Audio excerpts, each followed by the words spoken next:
अस्सलाम वालेकुम रहमतुल्लाहि व बरकातुहू। दोस्तों, उम्मीद करता हूं आप लोग ईमान और सेहत की सलामती के साथ होंगे। आज मैं आपके लिए एक नई वीडियो लेकर आया हूं। तो वीडियो में हमारे साथ अगर आप एंड तक रहेंगे तो आपको बहुत मजा आएगा। तो दोस्तों, गुजारिश है कि वीडियो को लाइक और शेयर करना बिल्कुल ना भूलिएगा और कमेंट करके बताइएगा हमारी वीडियो आपको कैसी लगी। मैं आपसे एक प्रश्न पूछना चाहता हूँ कि मरा हुआ तो बता नहीं सकता और जिंदे को पता नहीं है, फिर स्वर्ग और नरक की खोज किसने की?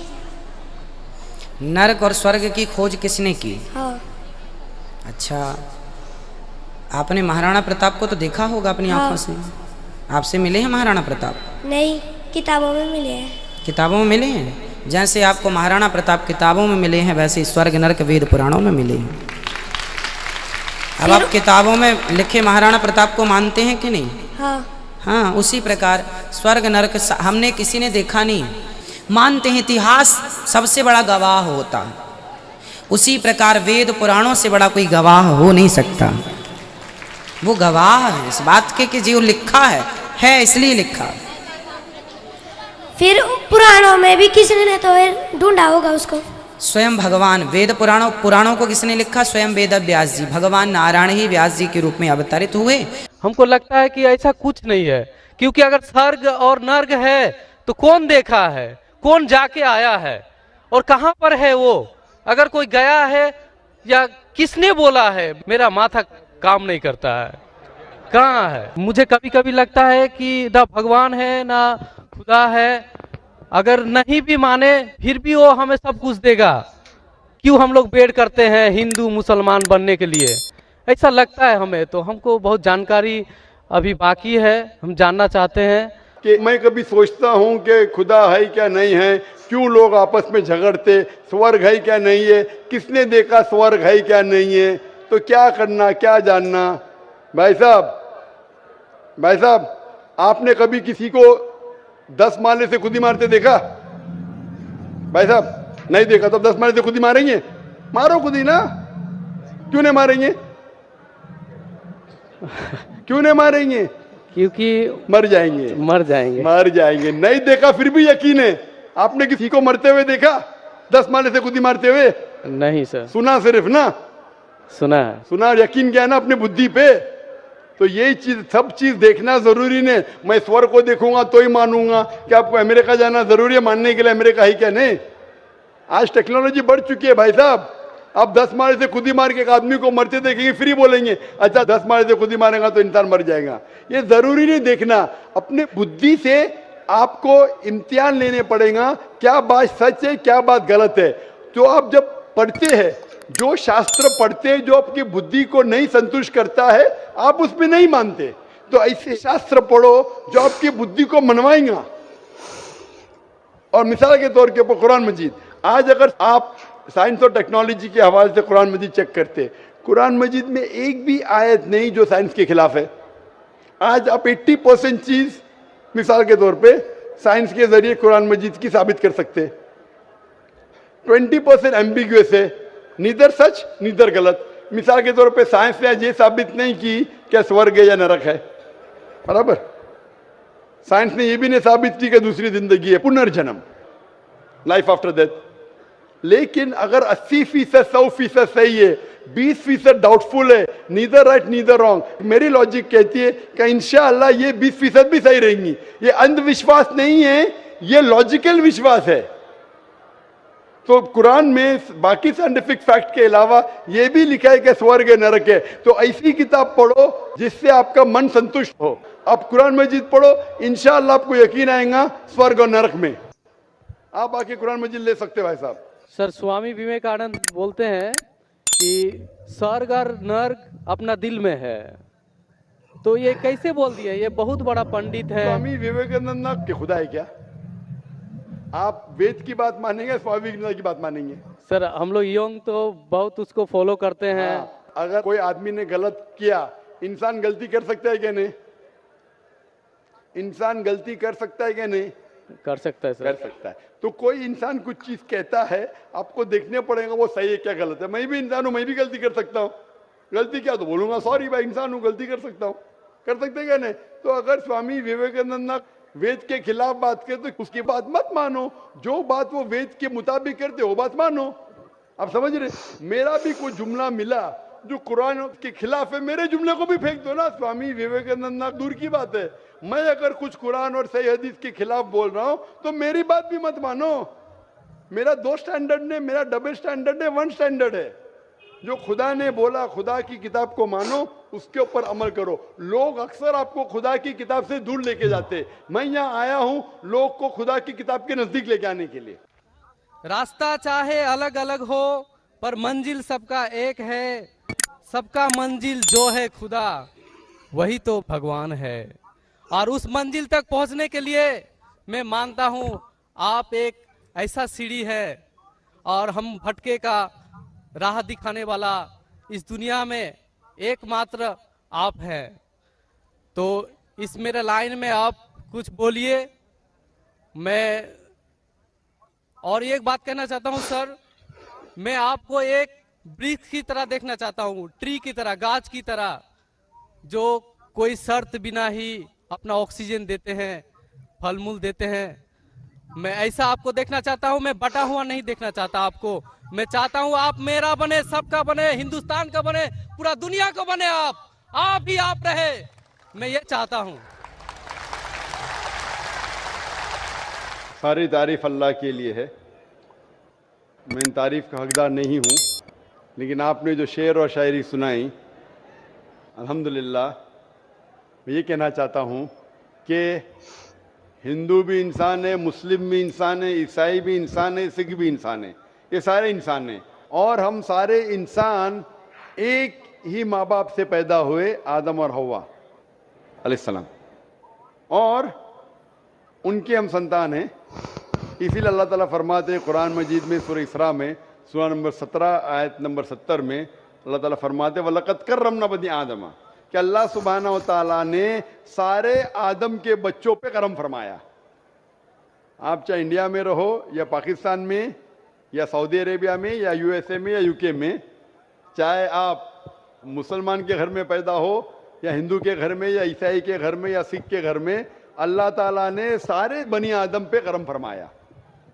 लेकिन आपने कहा कि चाहे कुरान पढ़ो या वेद पढ़ो, वेद पे अमल करो, कुरान पे अमल करो।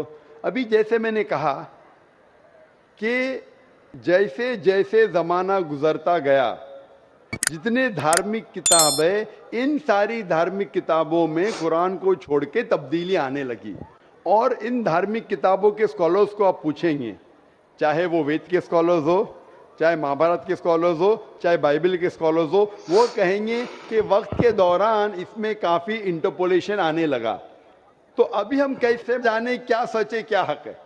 मिसाल के तौर पे अगर मैं आपको एक ग्लास दूंगा पानी का, साफ ग्लास, साफ सुथरा, उसमें एक कतरा मैं गटर का पानी डालूंगा आपके सामने, आप वो पानी को पीएंगे और घोलूंगा तो नजर ही नहीं आएगा।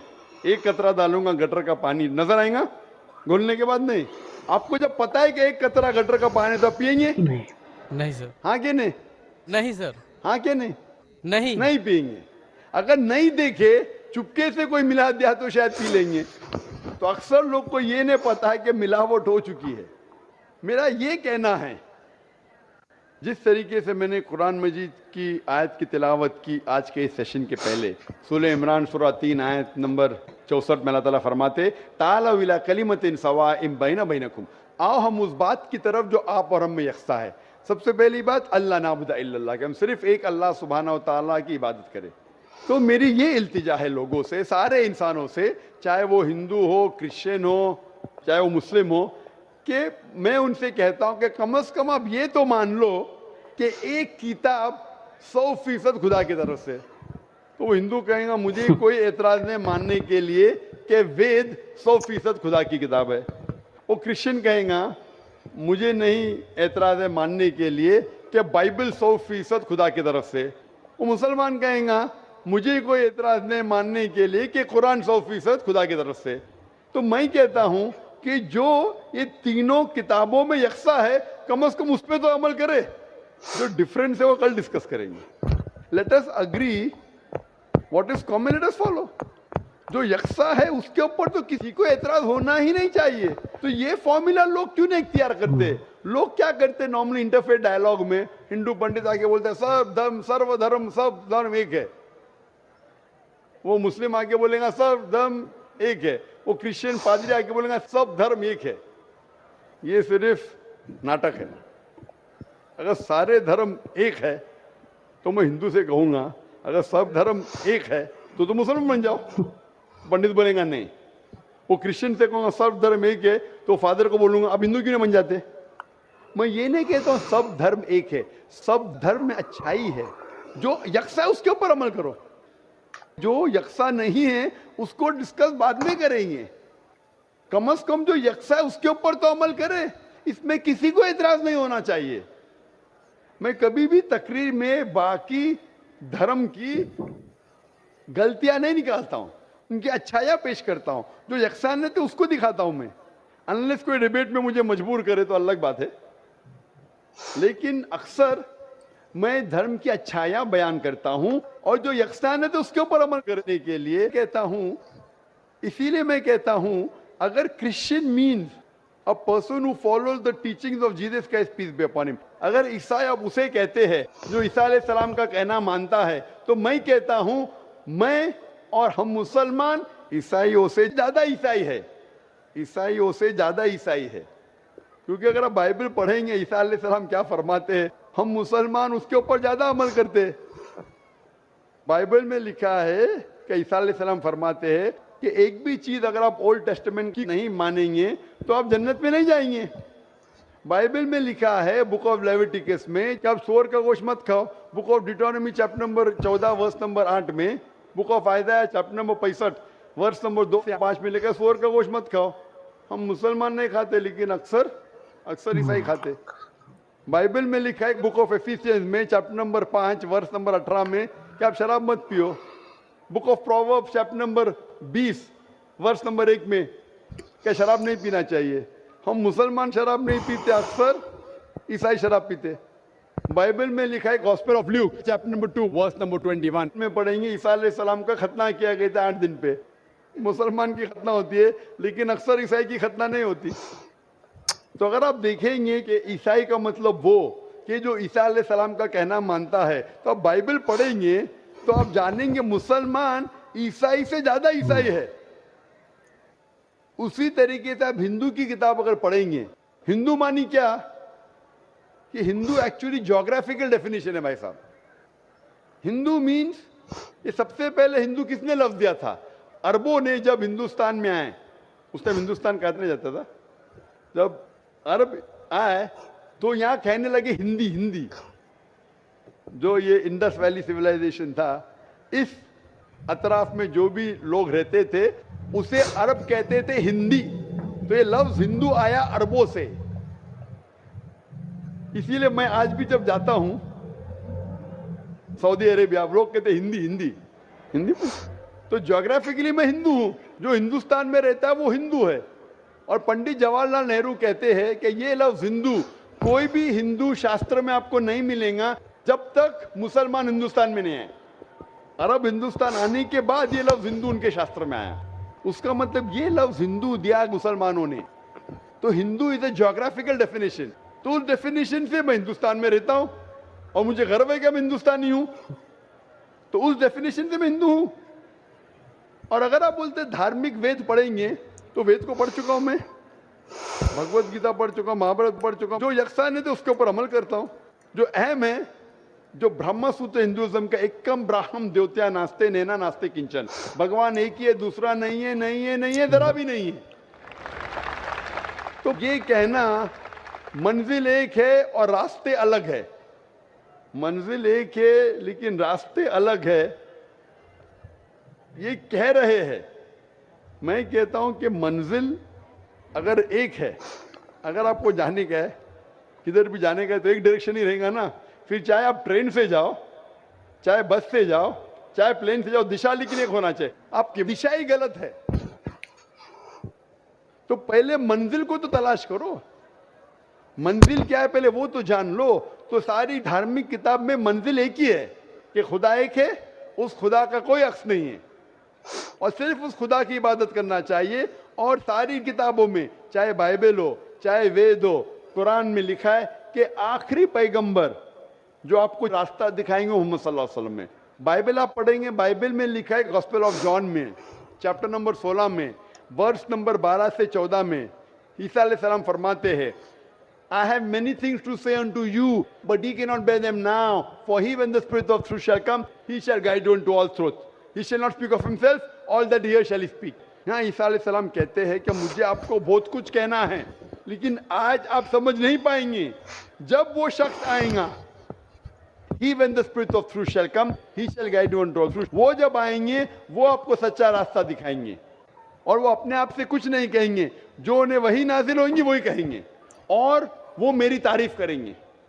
ये शख्स, इसने ईसा अलैहिस्सलाम की तारीफ की मोहम्मद सल्लल्लाहु अलैहि वसल्लम में। कुरान मजीद में ईसा अलैहिस्सलाम का जिक्र है, 25 बार नाम से जिक्र है ईसा अलैहिस्सलाम का। तो बाइबल में भी लिखा है कि आखिरी पैगंबर जो आने वाले मोहम्मद सल्लल्लाहु अलैहि वसल्लम में। तो मैं ये कहता हूँ सारे इंसानों से कि आप अपनी धार्मिक किताब को पढ़ो, समझो, और ये तहकीक करो कि कमेंट क्या है। बिल्कुल सही। कम से कम कमेंट पे तो अमल करो। जो कमेंट नहीं है उसके ऊपर डिस्कशन कर सकेंगे। तो कमेंट पे अमल नहीं कर रहे हो, बोलते मैं धार्मिक हूं, तो धार्मिक किधर हुए आप? जो डिफरेंस है उसके ऊपर बाद में अमल करो। कमेंट लिखा हुआ है कि खुदा एक है, खुदा के कोई अक्स नहीं है, उसके अलावा किसी की इबादत नहीं करना चाहिए, आखिरी पैगंबर मोहम्मद सल्लल्लाहु अलैहि वसल्लम के ऊपर तो अमल करो।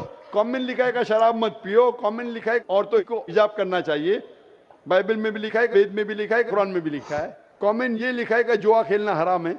ये सब जो कमेंट है, आप मेरी तकरीर सुनिए। इस्लाम और ईसाईयत में यकसानियत, इस्लाम और हिंदुइज्म में यकसानियत, इसके ऊपर अमल करो, और इंशाअल्लाह इस पे अगर कम से कम अमल करेंगे तो दुनिया में शांति रहेंगी और असल भाईचारा रहेगा।